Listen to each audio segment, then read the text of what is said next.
начинаем. Ну что? За окном лето, самый разгар манильского мейджора, и мы в эпицентре этого замечательного события. Групповой этап позади для нас. Одна маленькая выигранная битва уже есть, но еще не война. Тем не менее, как по мне, жизнь кажется классной штукой. Ты не находишь? Ладно, хорошее начало положено. Со мной Данил Дэнди и Шутин, и это интервью, в котором мы будем обсуждать доту, жизнь, команду и мейджор. Даня, вчера закончился групповой этап. Для вас очень успешно. 4-0 в группы, выходите с первого места. И вот поделись, пожалуйста, своими впечатлениями. Так ли ты ожидал, что все пройдет, и доволен ли ты результатом? Да, я доволен. И, в принципе, да, я ожидал, что или все будет очень хорошо, или все будет очень плохо. Одно из двух. Прокнула хорошая сторона, поэтому все клево. Звучит как-то не сильно обнадеживающе. Прокнет, не прокнет, 50 на 50. Почему? Почему так? Ванька, потому что любит играть в казино. Все на красное, все на черное. Ну вот. Да ладно, в последнее время ваши результаты дают как бы о себе знать. Вы занимаете хорошие места на турнире, на турнирах. И было вот где-то 2 месяца у вас был какой-то очень жесткий марафон по турнирам. Так что я думаю, у вас подготовка была такая нормальная.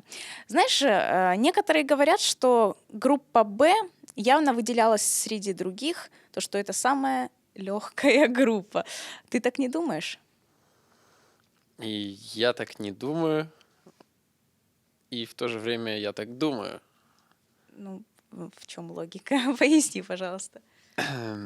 Непонятно на самом деле до турнира, кто где находится, кто силен, кто слаб, кто разобрался в патче, кто не очень, поэтому неизвестно было, кто силен. Вот, гадать можно было по предыдущим результатам, именно конкретно по результатам недавним. Возможно, у нас не самая сильная группа, но, тем не менее, у нас были очень сильные команды, которые содержат именитых игроков, и они могли выстрелить в любой момент. Соответственно, почему бы и не на этом мейджоре, учитывая, что это турнир от Valve. Вот. Но получилось то, что получилось. А считаешь ли ты, что посевы нужно делать по какой-то прозрачной схеме? По прозрачной схеме? Да. Ну, скорее да, чем нет, но мне, в принципе, все равно. Вот, потому что смотря зачем приезжать на турнир. Если ты приезжаешь на турнир и надеешься, хочешь выиграть первое место, то тебе должно быть абсолютно все равно, с каким ты соперником играешь. Вот. Если же ты просто хочешь занять чем выше, тем лучше место, и кого-то ты побаиваешься, с кем-то не хочешь играть, то тогда, да, если ты хочешь сетку полегче, чтобы как можно выше пробраться. Вот. Как-то так. В принципе, одно и то же. Ты знаешь, многие ставили на команду Винс, что это одна из самых сильнейших сейчас команд на турнире. Почему? Как ты думаешь, что вот у них не пошло? Ты наверняка смотрел игру, там с DC они играли. Вот. И они, мне кажется, сделали такой подарок немножко для вас, выбив их. Тебе вообще лично хотелось бы с ними встретиться? Да, почему бы и нет. Мы с ними ни разу не играли их, и интересно поиграть было бы с ними. Вот с DC мы тоже, правда, ни разу не играли, поэтому и с теми нам было интересно. Ну, насколько мы думали, что Wings это в районе топ-1 Китая сейчас. Вот, они показывали очень сильные результаты, обыгрывали всех, и у них громаднейший пул героев. Они играют очень разными стратегиями, и это, наверное, не самый приятный соперник в плане подготовки. Вот. Ну, получилось, как получилось. Опять же, они вылетели в озера. Мы играли с DC. К DC было готовиться чуток, может быть, легче, но команда тоже очень сильная, и видно, что они могут, то есть, ну, пока нам везет. Знаешь, как вот слова Вани, что сейчас Дота настолько, в принципе, вернее, соревновательная сцена настолько равна, что любая команда может победить любую команду, вот, кроме там 3 фаворитов. Вот есть там 3 самые сильнейшие команды мира, это OG, Newbie и Liquid. А остальные вот более-менее все на равном играют. Ты что по этому поводу думаешь? Ванька гений. Это невероятно. Действительно. Вау. Я никогда об этом не думал, но да, походу так и есть. Ладно, поговорим о команде, наверное, и подготовке.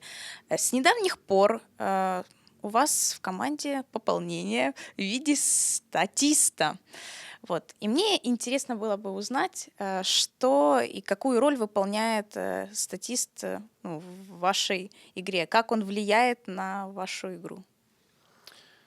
Какую роль выполняет Дима, наш аналитик? Ну, он нам очень помогает, мне кажется. На 100% сказать, ну, то есть, какую роль он выполняет, сложно, потому что он выполняет много разных ролей. И я думаю, Каких? ну, это я не хочу особо раскрывать, вот, чтобы другие команды там что-то не переняли для себя, еще что-нибудь в этом роде. Но он нам очень помогает, и во многом благодаря нему у нас, то есть, пошли результаты в гору, потому что начали прислушиваться, и, в общем, для нас много открылось разных дверей, скажем так. Но он вам помогает только как бы работать с информацией. Именно in-game он никакого влияния не имеет на вашу игру, не координирует ничего, только вот дает какую-то статистику, правильно? Ну, он иногда говорит, там, Даня, хватит фидить, вот, ну, а так, да, он в основном работает вне игры, он смотрит, после игры может нам говорить что-то, вот, ну, то есть он нам помогает. А вот некоторые команды на этот турнир привезли тренеров. Некоторые взяли этих же тренеров из числа бывших или не бывших, а как современных профессиональных игроков.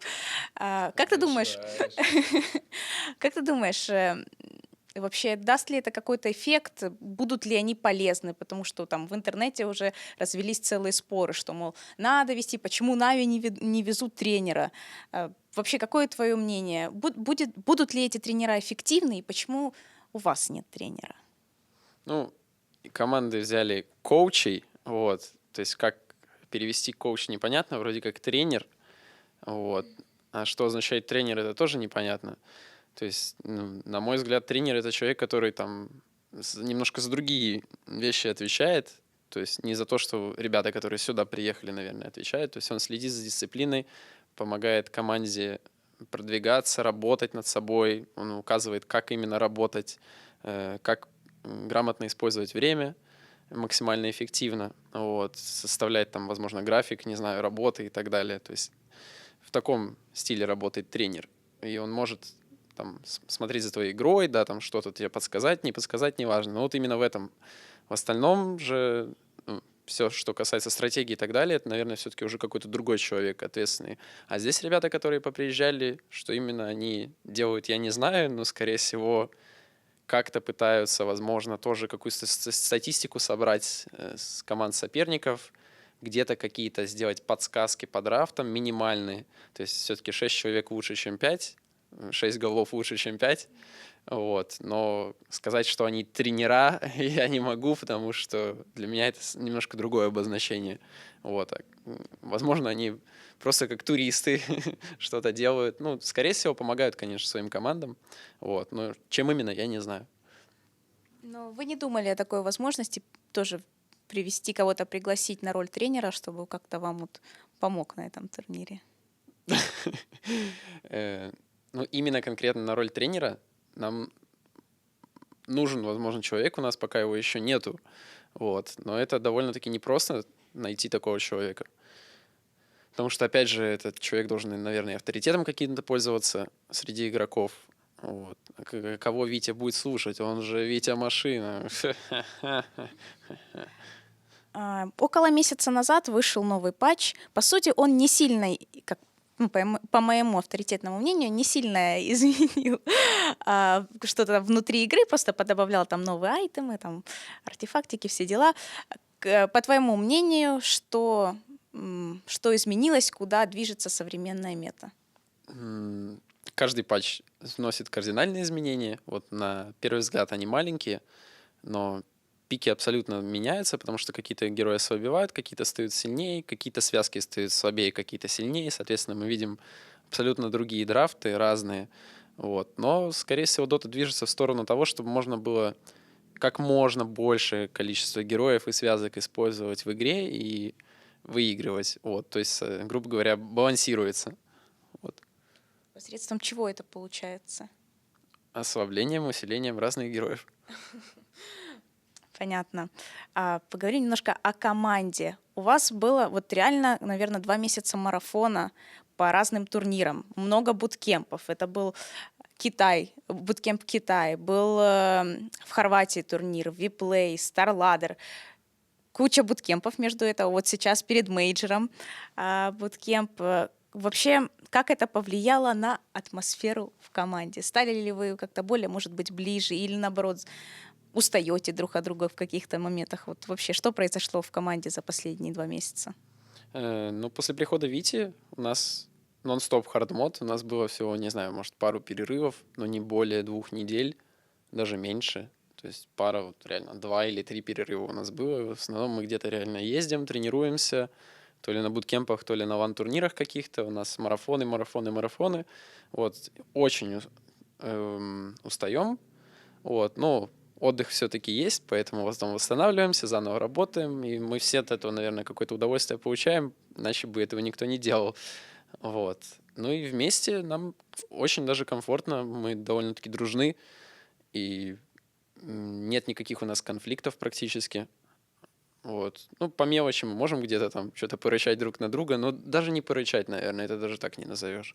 Вот, поэтому у нас очень все отлично, у нас очень хорошие отношения внутри коллектива, и нам комфортно вместе, поэтому мы проводим время на этих марафонах, грубо говоря, там турнир за турниром, буткемп за буткемпом, и все клево. Вот. Дальше будет так продолжаться, скорее всего. Единственное, что вот не хватает, возможно, немножко выходных. Вот. Ну, наверное, с другой стороны, это здорово, потому что ты наверняка заскучился за вот этим временем нон-стоп марафонов. Ну, был период времени, когда в прошлом году, вот начиная с осени до зимы, мы практически нигде не ездили. И чутка соскучился по этим всяким поездкам. А сейчас, конечно, такой их немножко перебор вроде бы. Вот, и хочется какой-то баланс, но баланс он непонятен. Ну, и опять же, тяжело. То есть не может быть такого, что если ты профессиональный игрок, то у тебя есть выходные, в которые ты не будешь играть доту. Ты практически обязан играть доту каждый день. Если ты этого не делаешь, то уровень игры, он опускается, и догнать потом тяжело ребят других. Ну, вот, возможно, ну, то есть кому как. То есть, надо постоянно поддерживать какую-то свою форму, вот, и это очень много времени требует, и приходится жертвовать свободным временем и все такое. Ну, ты, наверное, один из самых трудоголиков, которых я знаю вообще в киберспорте, что ты играешь нон-стоп. Это я помню еще с давних времен. Не надо, не это. А, Ладно, вопрос такой. Смотри, вы получили прямой инвайт на этот турнир. С одной стороны, он должен вас подбодрить, как-то смотивировать, играть еще лучше, как-то воодушевить. Но мне кажется, что есть еще у этого другая сторона медали, что теперь комьюнити, организация, все от вас ожидают какого-то такого результата. Там. Мне кажется, это какой-то груз, вот, может быть, ответственности, который давит на плечи. Это может быть так. Вот что ты чувствуешь в связи с этим? Да, груз он был всегда. Нас феймят, как феймили, так и феймят везде. Вот. Да, появляются там горы, когда мы начинаем хорошо выступать. Конечно же, есть и фаны, которые за нас болеют и не переставали болеть. И вот им огромное спасибо. Вот. А так груз и давление, конечно, есть всегда, потому что тебя постоянно ждут результатов, и если ты их не даешь, то на тебя сразу снежный ком отходов высыпают. А вот такой вопрос. Что лично для тебя значит мнение комьюнити? Это для тебя какая-то большая и важная вещь? Или же просто вот... Ну, я знаю, что ты читаешь там Reddit довольно-таки много, там игру сыграли, почитал, что пишут люди. Что это вообще вот тебе дает? Да, в основном я ищу конструктивную критику, чтобы если действительно кто-то что-то заметил плохое, чтобы я мог потом над собой поработать в этом направлении и что-то исправить и улучшиться, то есть прогрессировать. Вот. Но к прогрессивной критике обычно в таких местах там, ну, процент, может быть, 2 от силы. То есть именно конструктивной критики. А в основном все остальное это трэш-ток. Вот. Ну, так. Что последнее тебе сказали, над чем ты работал, к чему ты прислушался? Ой, я уже не помню, но в основном какие-то игровые моменты, то есть зачастую. Где-то там что-то не то собираешь, там сразу оп, ты подумал, ага, значит, не то собираешь, что бы я мог собрать там в той игре, то-то, то-то, то-то, что бы мне это дало, там, то-то, то-то, то-то. В следующей игре попробовал, там, да, получилось, такой, о, классно, типа, сработало. Не получилось, ты думаешь, ну, вот, значит, совет неудачный. Вот, но это какой-то там мини-рандомный пример, вот, выдуманный. Ну, а так вот что-то похожее. А кого ты сейчас на современной сцене считаешь лучшими игроками, скажем так, вот в твоей роли в миду? С кем тебе наиболее неудобно стоять? И кто вот, по твоему мнению, такой самый талантливый или самый задротистый игрок? Сложно сказать, потому что сильный игрок, он сильный не только, то есть в одном каком-то направлении. То есть стоять это значит вейнинг-фаза. На вейнинг-фазе кто-то сильный после вейнинг-фазы, кто-то сильный там, в мидгейме, в лейтгейме, кто-то сильный в тимфайтах, в позиционке, кто-то сильный в какой-то креативности, еще в чем-нибудь. Вот. Кто-то сильный вне доты, он хорошо там общается, коммуницирует, дружит, еще что-нибудь. Ну и так далее, и так далее, и так далее. Поэтому выделить кого-то конкретно нельзя. У каждого есть свои плюсы, у каждого есть свои минусы. Вот. Если, допустим, по какому-то скиллу, ну, там, Miracle сейчас действительно круто играет, за ним приятно смотреть. Вот. На какой Именно стадии, извини? Или на вообще, всех? вообще. Вот. Лейнинг, ну, со всеми плюс-минус одинаково. То есть есть какие-то ребята, конечно, посильнее, но трудно выделить кого-то конкретно из них. Есть ребята послабее, с которыми проще стоять, но они, возможно, там дальше делают что-то круто. Вот. И я не хочу никого выделять или потому что не хочу никого обижать. Вот. А как насчет самокритики? В чем твоя сила, брат? Медорожденный. А если серьезно, вот как ты себя оценишь? Вот мне просто интересно. Ты, например, о других можешь дать, да, какую-то критику конструктивную, а что вот о себе ты можешь сказать? 6 КММР мусор. 6 КММР. Скоро будет 7. Вот. Ну, ММР же не показатель. ММР же не показатель. ММР не главное. ММР не главное. Даже Янка знает, ребят. Ладно, хорошо. Если такой вопрос. Какие сильные стороны у твоих тиммейтов? Вот давай. Начнем с Ивана. Вот мне кажется, все-таки хоть и капитан сейчас кто? Акбар. Или уже границы стерты, наверное, этого. Хорошо.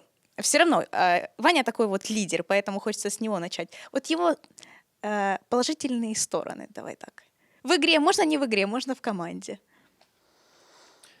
Ваня заряжает команду на игру в игре. Это его самые положительные стороны. Вот. Даже когда все плохо в игре, правильно? Да, команду за собой вперед. Вот так. Хорошо, давай дальше. Витя. Витя. Да. Кроме того, что он машина, как бы я опережаю, если ты там пошутишь, вот какие его сильные стороны? Витя очень круто играет, и он не боится. Вот. Практически никого. Или никого уже. Это уверенность или самоуверенность? Самоуверенность скорее. Вот. Но Витя машина. Да. Хорошо, давай о Акбаре. Акбар мега скилловый, мега добрый, с чистой кармой. Да. Все у него четенько, все работает, везде все успевает, везде все нажимает. То есть он заработает за всех, короче, за всю команду отрабатывает. Ну вот мне кажется, как мои наблюдения так со стороны, Ваня действительно, он больше вдохновляет на какие-то мувы, то все, а Акбар дает вот информацию, он очень много кликает по карте, очень, вот если сравнить экраны любых игроков и его, то Акбар то там, минимапу все обсмотрел, все сделал, он реально дает много информации. Ну, как бы это я даже не тебе рассказываю, это зрителю, потому что ты наверняка это знаешь. Хорошо, у нас остался Дима. Вот Дима до сих пор для меня человек-загадка. Вот какой он? Он очень спокойный, стабильный игрок, он никогда не рейжит, никогда не дизморалится. Вот. Ну, по крайней мере, в игре он это не показывает, может, там он чувствует себя не очень, конечно. И да, он, вот, наверное, самый стабильный, самый спокойный игрок, которого я вообще когда-либо встречал. То есть такой супер чил. Классно. Звучит очень обнадеживающе на плей-офф. Я думаю, что у вас хорошие шансы побороться за Все, я 3 описал миллиона. игроков, теперь у нас хороший шанс. Ну, знаешь, ты так описала их с хорошей стороны, и у меня так сразу, все, пацаны, я верю в них, у них все получится. Вот такое вот сразу у меня ощущение. Ладно, давай, наверное, так. Завершающе мы поговорим еще немножко о мейджоре. Как тебе вообще здесь проводить время в Маниле? Нравится ли тебе вообще Азия в плане, наверное, климата больше? Климат немножко, возможно, тяжелый, потому что слишком большая влажность воздуха и очень душно, жарко, вот. Тяжеловато. А так нормально. Со стороны вот, организации, все ли тебе нравится? Вкусно ли тебя кормят? Боже, еда здесь потрясающая. Отель суперский, номера идеальные. У нас супер практиз-румов, в которых всегда там все есть, и снеки, и все, что хочешь. Можно пойти покупаться в бассейне. Можно выйти посмотреть на балкон, какой красивый вид за окном. Эти пальмочки тут туда-сюда. Пальмочки здесь же есть? Да, есть. Есть пальмочки здесь. Мы, правда, мало чего видим, потому что мы в основном сидим и или играем, тренируемся, или смотрим за играми. Но здесь очень клево, да. Хорошо, можешь приоткрыть завесу тайны? Вот через 2 дня начнется, через 3 начнется плей-офф, и наверняка вы будете с кем-то тренироваться. Вот с кем бы ты хотел потренироваться перед плей-оффом? Или ты еще ждешь, пока доиграют сейчас группы, чтобы там уже понимать, кто твой соперник на будущий ивент? Все верно. Мы ждем, пока доиграются группы, и нам будет известен наш соперник по сетке, и тогда мы будем играть с другими соперниками. Ну, соответственно, кто с нами не попадется в ближайшие, по крайней мере, игры. Вот. И хотелось бы поиграть с каким-нибудь Wings, посмотреть, как они играют. Ну и вообще со всеми, конечно, мы готовы играть. Все что-то показывают, у всех разные стили, и ко всем можно какой-то ключик, подход найти, но для этого надо с каждым поиграть. Вот. Хорошо, Дань, спасибо тебе за уделенное время. Ну вот, теперь бегом в практис-рум тренироваться. Спасибо, друзья, кушать. Спасибо, друзья, что смотрели наше интервью и уделили также нам немножко времени. Хотелось бы попросить вас болеть за нас, поддерживать ребят. Пишите, пожалуйста, свою конструктивную критику. Данька слушает на Reddit, в приват.